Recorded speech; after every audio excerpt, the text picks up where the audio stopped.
Olá pessoal, vamos hoje mais uma vez com o Leandro Veloso. Eu estou aqui para te trazer mais conteúdo de direito administrativo e hoje vamos trabalhar um pouquinho sobre um tema muito importante, recém-alterado pelo Congresso Nacional. Vamos falar um pouquinho sobre desapropriação. Galera, preste atenção, o primeiro passo para você se livrar do exame de ordem é começar a revisar um pouco mais de direito administrativo. Na aula de hoje, vamos trabalhar um tema recorrente nos últimos exames, em especial nesses exames pós-pandemia.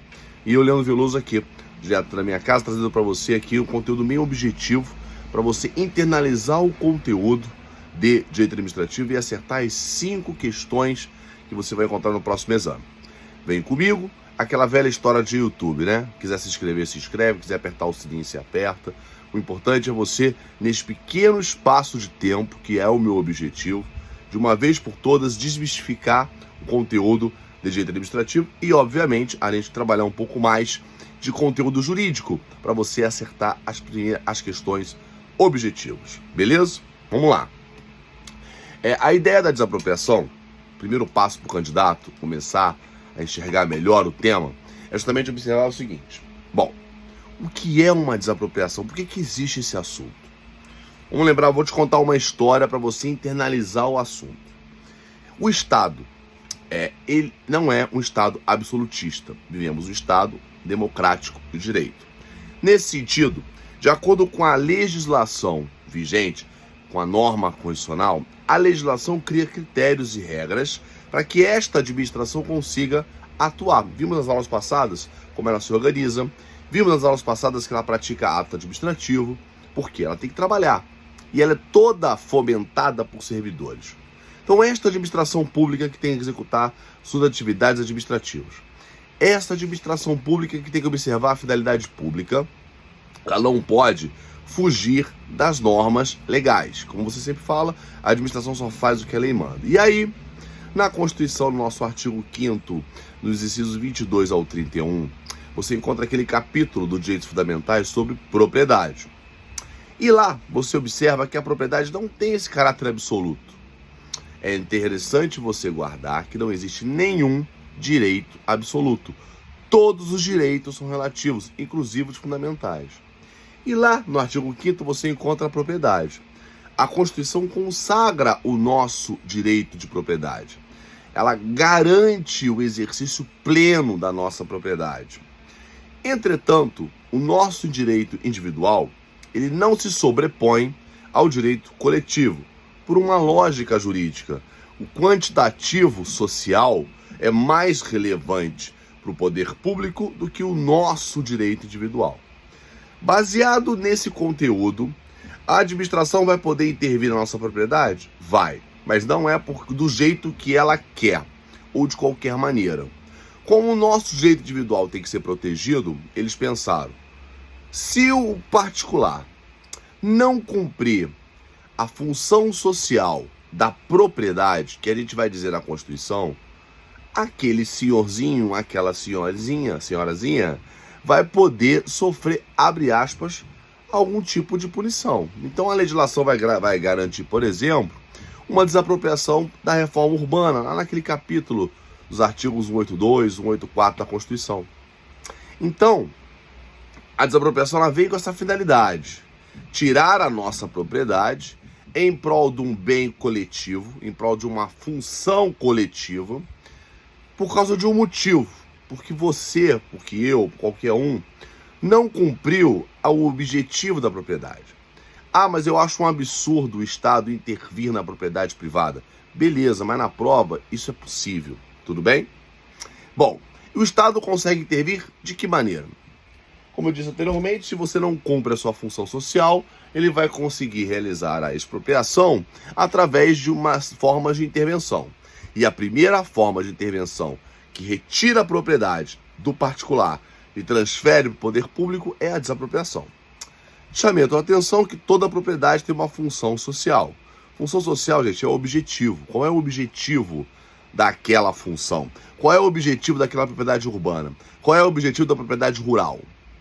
Propriedade rural, atividades rurais. Propriedade urbana, moradia, atividades empresariais, atividade urbana.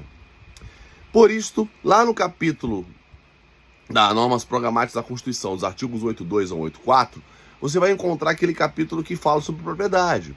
Ou seja, quais são, por exemplo, propriedade produtiva não pode sofrer reforma agrária. Não é meio lógico? Se toda propriedade tem uma função social, se a propriedade rural tem a função social de atividade rural, por óbvio, ela não pode sofrer o quê? Desapropriação, porque ela é reforma agrária, porque a função social dela está cumprida. Outra lenda urbana é sobre os movimentos sociais de invasão de terras, por exemplo, em especial o MST. A legislação da reforma agrária, baseada na Constituição, pensa comigo, se a área rural está cumprindo a função social, se sofrer invasão, por óbvio, se está cumprindo a sua função social, não vai ser objeto de reforma agrária. 2. Aquela atividade não está cumprindo a função social. Sofreu invasão do MST. Aquela área rural pode ser desapropriada? Também não. Por quê? Porque não teria lógica eu tirar a propriedade do Tício em razão de uma invasão de Caio. Porque o objetivo da invasão é um e o objetivo do proprietário é outro. E a desapropriação para a reforma agrária não tem a função de punir o Caio ou do Tício em razão da invasão de terceiros. Então a lei é clara. A área invadida não pode ser objeto por movimentos sociais ou afins que sofreram algum tipo de esbulho, não podem ser objeto de desapropriação para a reforma agrária. Esses meus exemplos dessa introdução é justamente para você lembrar o quê? Que a reforma agrária ou a reforma urbana ou a desapropriação, ela é meio lógica, ela tem um objetivo. O objetivo é tirar a propriedade particular, transferir para a área pública para alguma finalidade coletiva. Seja na reforma agrária para atividades rurais de âmbito coletivo, seja da atividade urbana, porque você não cumpre o seu papel da propriedade urbana. Exemplo mais clássico, não paga o IPTU. Além da execução fiscal no tributário, você pode também sofrer uma desapropriação para a reforma urbana. Aquele município, de acordo com o plano diretor, com as regras edilícias, poderá fazer um novo reparcelamento do solo, uma nova atividade coletiva, inclusive no nosso imóvel. Feito isto, o que eu quero trabalhar com você hoje é sobre desapropriação tradicional, a desapropriação ordinária, desapropriação comum. Não é reforma agrária, não é reforma urbana, não é nenhum confisco do 243. É a desapropriação nossa do dia a dia, onde nossos imóveis podem sofrer uma expropriação de qualquer ente público, ou de qualquer entidade administrativa, ou de qualquer empresa contratada, ou de empresa contratada para obra e serviço de engenharia, qualquer delegatária de serviço público, por uma finalidade, para utilidade pública ou interesse social. O Decreto-Lei 3365 de 41, alterado em 2023, consagra para nós as regras tradicionais da chamada desapropriação ordinária comum. No final dessa aula vamos pegar um resumão das principais alterações da Lei 14620 de 2023, agora recente, neste mês ainda. Então, trabalhe, pegue a lei atualizada justamente para você se antenar com o contexto. Vem comigo. Quando você observa a desapropriação ordinária comum, é aquela que o imóvel do particular pode sofrer uma expropriação. Poderá sofrer expropriação por quê? Porque, tecnicamente, ele não cumpre a sua função social. Mas espera aí, é só isso? Não, tem que ter o quê? Tem que ter finalidade pública. Por que a finalidade pública tem que ter presente? Porque é o Estado que está fazendo. E o Estado vai fazer de que maneira? O Estado vai fazer através de um objetivo. Qual é o objetivo? Utilidade pública ou interesse social.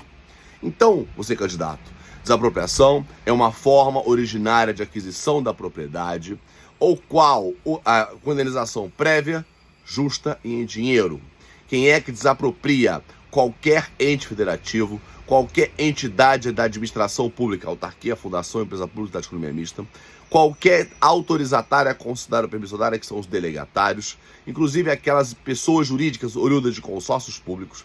Da mesma maneira, aqueles delegatários que são do terceiro setor, que estão na função de uma execução pública delegada. Ou seja, toda a cadeia da administração, mais os delegatários, mais os terceiros na função delegada. Da mesma maneira, as empresas contratadas para obras e serviços de engenharia, essas grandes obras que vão precisar desapropriar um terreno para construir uma ponte, construir uma rodovia, construir uma escola, construir um novo hospital. Essa é a ideia. Qual é o objetivo da desapropriação? Determinar uma utilidade pública ou interesse social àquele bem ou àqueles bens. Não existe desapropriação sem indenização no caráter ordinário ou comum, que é o nosso assunto. A única desapropriação que não tem indenização é o confisco. A desapropriação ordinária, essa nossa urbana, ela pode acontecer por qualquer ente. Então o Estado desapropria, a União desapropria ou o município desapropria. De cima para baixo. Obviamente, bens públicos não podem ser objeto de desapropriação, só bens privados. Da mesma forma, não esqueçam, pelo amor de Deus, não existe desapropriação de município em área rural.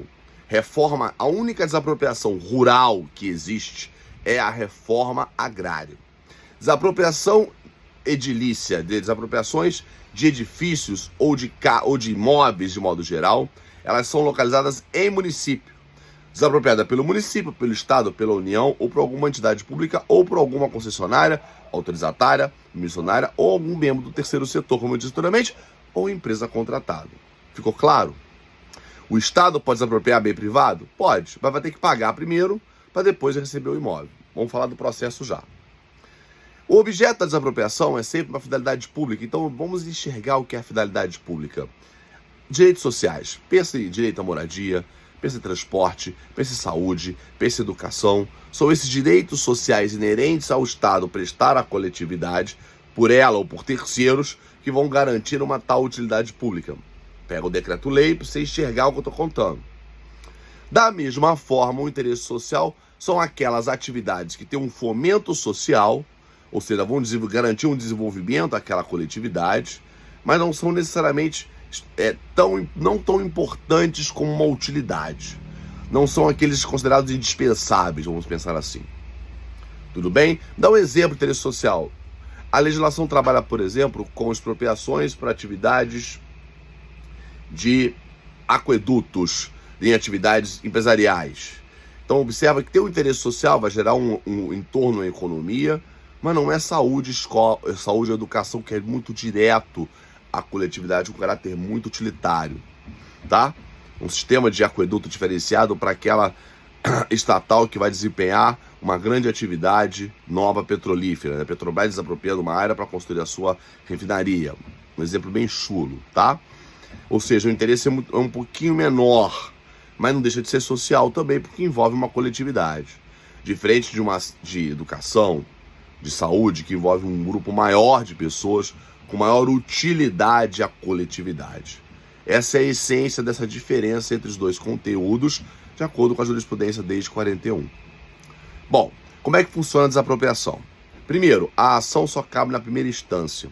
Só cabe na primeira instância porque, de acordo com o Código de Processo Civil, de acordo com o local da coisa. Então, se é no município X, vai ser no município X, se for feito pelo Estado.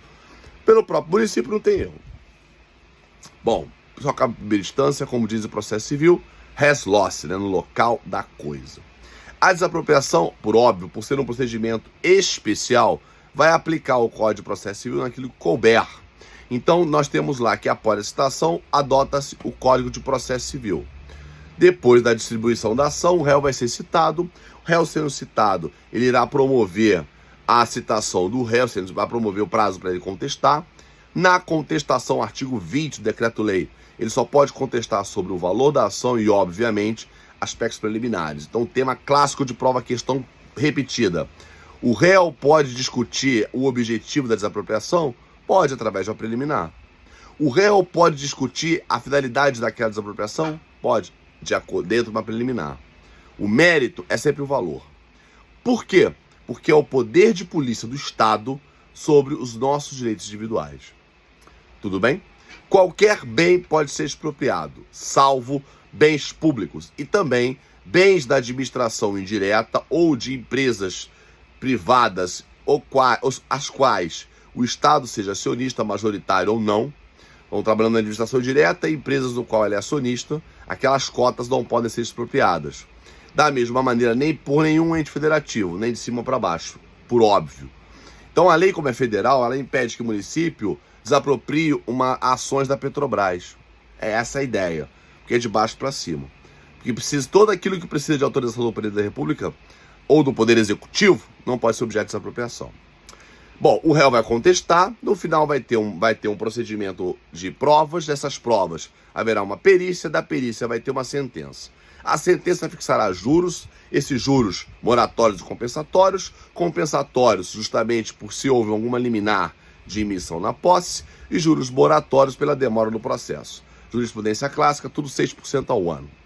Da mesma maneira, honorários advocatícios, artigo 15A, B, você vai encontrar lá no artigo 27 a parte dos honorários advocatícios. Será fixado entre 0, até 5% do valor da indenização a ser ofertada, da diferença da indenização a ser ofertada. E aí nós temos lá aquele limitezinho de R$151 mil, que foi bastante discutido no Supremo, mas já foi até uma medida provisória de 2001, e no final tudo caiu por terra. Então, para a prova, você vai gravar bem discreto, bem objetivamente esses honorários advocatícios. Valor da indenização quando for superior ao preço oferecido, condenar o desapropriante a pagar os honorários advogados que serão fixados entre 0,5% e 5% da diferença. Sempre nas regras aí do procedimento do CPC. A diferenciação dos R$150 mil, os R$150 mil seria o valor limitado à indenização. Este valor está previsto na lei, mas caiu por uma ADIM, está suspensa por uma ADIM, a ADIM 2332. Então, na prova, não vale os R$151 mil. Beleza? Quando você abre o código, a lei você acha. Mas pela ADIM, tá fora. Bom, obviamente, depois da sentença, cabe recursos normais de apelação e acabou. É isso, desapropriação é simples. O Estado emite uma lei, se puder. Se não precisa de lei, basta o decreto, porque já existe a lei, que é o Decreto-Lei 3365 de 41, e segue o procedimento normal. Vamos chamar a pessoa para tentar fazer um acordo. Caso não haja acordo, vai para o processo judicial. É isso que eu preciso que você guarde consigo. Bota o OBS no seu caderno e vamos lembrar um pouquinho sobre vamos colocar as principais alterações da Lei 14.620 de 2023. A principal alteração dessa legislação é justamente por 2 pontos. Primeiro ponto que eu quero destacar da lei nova, você vai botar para mim assim: áreas urbanas que são ocupadas por pessoas de baixa renda podem também ser objeto de desapropriação. Mas qual é a finalidade, qual é o lance aí? Aquela área ocupada por particular, vamos pensar numa invasão tradicional de áreas urbanas, e aquela área é uma área do CAIO, e tem lá um morador, tem um invasor, tem um morador de rua. Não vamos pensar morador de rua por causa do Programa Nacional aí de População Carente, em situação de rua. Vamos pensar então numa invasão mesmo, onde tem lá uma pessoa carente que está ocupando aquela área, que é uma área pública ou privada. Se for área pública, óbvio que não tem desapropriação. Se for uma área privada e o CAIO vai tirar aquela população dali, ou se o Estado for tirar porque vai usar aquela área para uma finalidade pública, ele tem que indenizar, primeiro, relocar aquela pessoa que está em situação, considerada com situação pessoa carente, idealmente, tem uma outra lei que eu vou falar separado, e vai ter que pagar o que ele construiu, Vamos imaginar que tem uma pequena edificação, então ele vai ter que indenizar, vai ter que relocar e indenizar. É isso que eu quero que você grave. É uma aplicação social do direito à moradia, porque a Constituição proclama que compete aos entes federativos garantir o direito à moradia. Então, se eu tenho uma pessoa em situação, ou uma família, quem for, em situação de necessidade, pessoa em situação carente, que ocupa uma área irregular, quando for objeto de desapropriação, aquela pessoa vai ser relocada e, obviamente, as benfeitorias, o que puder ser indenizado, vai ser indenizado, obviamente não pelo imóvel, indenizado porque ele ocupava e estava numa situação de vulnerabilidade. Este é o principal ponto. Depois nós temos o ponto que consagrou a possibilidade que as empresas, depois de uma licitação, vão fazer uma grande obra. E aquela empresa terceirizada, no caso aquela contratada, vai desapropriar. Da onde vem o dinheiro? Então, quando a administração pública for licitar uma obra e serviço de engenharia, ou um ou outro, que vai ser planejado uma expropriação de uma área privada, o Estado tem que colocar no edital quais são as regras da indenização deste valor. Se vai ser as expensas do contratado ou as expensas do contratante. Justamente para garantir o princípio do planejamento lá do Decreto-Lei 200, muito antigo, vinculado à eficiência. Não é óbvio? Se a empresa concessionária de rodovia vai ter que desapropriar uma grande parte para estender a sua rodovia, quem é que vai pagar aquela indenização naquela área? Vai ser o concessionário que está gerindo o espaço ou vai ser o dono que consegue ser, ainda é o poder público? É isto que ficará definido no edital. A regra é que quem paga é o dono, ou seja, é o expropriante. O expropriante, no caso, é um delegatário por procuração. Então, quem vai pagar é o ente federativo que vai desapropriar aquele espaço através de uma concessionária. A concessionária entra com ação, mas quem paga é o poder concedente. Esta é uma regra, mas a lei garante a possibilidade de ser diferente. Porque às vezes o concessionário consegue se planejar, colocar no preço da tarifa esse tipo de benfeitoria, esse tipo de custo, e aí ele consegue ele mesmo realizar. E é até bom para o poder público, que não vai ter que gastar mais. São os dois grandes pontos da Lei 14.620 que foi alterada, que alterou aí significativamente o seu Decreto-Lei 3365 de 41. Tudo bem? Bom, qual é o dever de cada de vocês? Primeiro, pegar o Decreto-Lei, reler o Decreto-Lei de acordo com o que eu estou conversando com você. Segundo passo, ir lá no WhatsApp, pedir meu material para você receber um resumo da aula de hoje. Beleza? Eu vou falar mais de desapropriação quando falarmos das outras formas de intervenção. Só quero que você comece a se familiarizar com esse assunto, inclusive na última prova, de uma questão sobre esse tema. Beleza? Até a próxima aula.